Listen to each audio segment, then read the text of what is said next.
Moral, Social and Cultural Studies, Volume 2, Unit 3, Lesson 2, Greek City-States and Government. From this lesson, we are learning about how did the Greek city-states choose their leaders? How did they deal with people they thought were dangerous to the city? Learning objectives. The learning objectives are by the end of the lesson, students will understand the role of city states in classical Greece, understand the Greek version of democracy, explain the purpose and process of voting, examine the ethical dilemma of banishing a person. Key vocabulary: democracy, voting, citizen, banish, archipelago. Democracy, a form of government where people are involved in decision making. Voting, a way by which people can give their choice of a person or event. Citizen, a person from a particular country. Banish, to expel someone from their city or country. Archipelago, a group of islands. Facts about Athens, past or present. The map of modern Greece shows Athens as its capital. Over 2000 years ago, Athens was a city-state was its own government. List facts that you know about Athens from the past or now.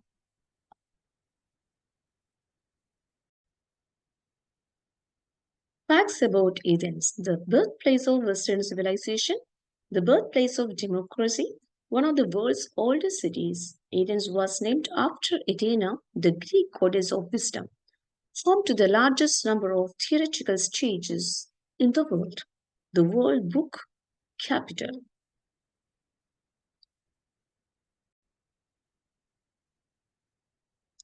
City-states of Athens. The Minoan civilization of the ancient period lost power about the same time as the Greek city-states on the mainland gained power. Greece is an area that has mountains and an archipelago, a series of many islands. This means that parts of Greece were separated from each other, making travel difficult. This may explain why power in classical Greece was found in individual city-states, called polis in Greek.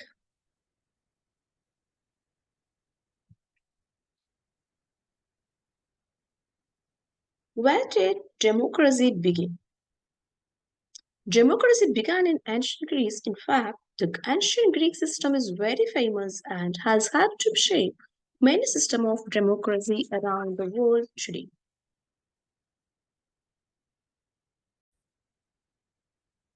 The people of the city-state spoke a dialect of the same language, but they had their own leaders and government structures. Because resources like food and metals were limited by the mountainous land and rocky soil, they sometimes fought with each other.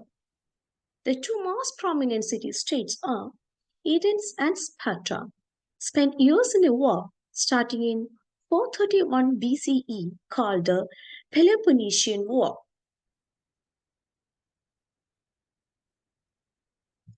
Athens and Sparta. In ancient times, Greece was not a single country like it is today. It was made up of lots of smaller states. These states were always scuttling and often went to war. Athens and Sparta were both Greek city states. They were very different. In the classical period, over 2000 years ago, each Greek city-states had its own form of government. The people of Athens, distrustful of kings, formed a government of citizens called democracy. The word democracy comes from two Greek words, demos meaning people and kratos meaning power. They thought that all citizens should have a voice in government. However, not all people living in Athens were included in democracy. Only citizens could participate. Citizens were adult males who come from Athenian families, usually those with land or wealth. Women were not considered citizens. slaves, and immigrants living in the Athens but could not participate in the government. Less than 20% of the people living in Athens were citizens.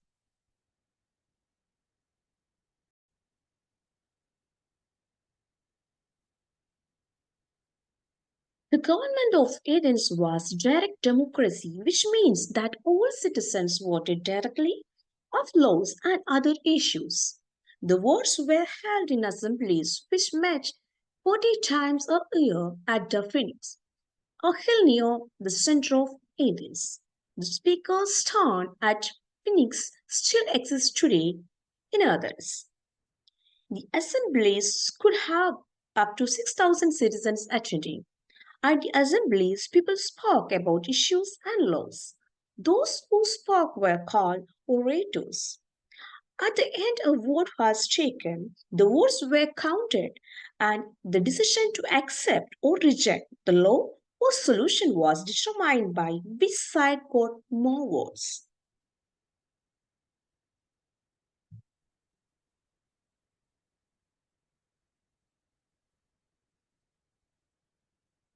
Yes, let's review. Match the figures from the text to the information describes. This is your textbook activity number 4. Go through the test, you'll get the answer. Yes, 40. 40 is assembly meeting per year. 20 percentage people living in Athens who were citizens. Over 2000. Number of years from the classic period to present. 6,000. Number of citizens attending an assembly is the answer. Ostraca and banishment. One way that people of Athens protected themselves was by a special type of word for ostracism or banishment. Ostracism or banishment means making a person leave the city. People who were ostracized had to leave Athens for 10 years. After 10 years, the person could return. This was often to remove a person was the person seen as a danger to the city. Citizens voted by writing the name of the person they wanted to be out on a piece of broken shell or pottery called an ostraca. Whoever had his name written on the most was ostracized or banished for 10 years.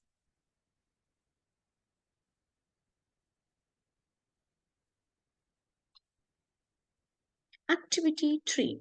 Answer these questions from the reading test. Why were city states in classical Greece independent? They were always at war. Each city states spoke a different language. Mountains and seas make travel difficult. D. Transportation was not invented yet. Yes. The answer C. Mountains and seas make travel difficult. That's the reason behind why were city states in classical Greece independent. Who could vote in ancient Athens? Men and women who lived in Athens, or citizens of Athens, or everyone who lived in Athens except slaves, or only people who spoke Greece? The next question, how was the law passed or issued decided? The majority vote of all citizens at the assembly, the vote of the orators, the votes of the city leaders, or the option D, only rich citizens at the assembly voted. Answers are who could vote in ancient citizen or citizens of Athens. Next question, how was the law passed or issued decided? The majority vote of all citizens at the assembly can pass a law or issue decision. Thank you.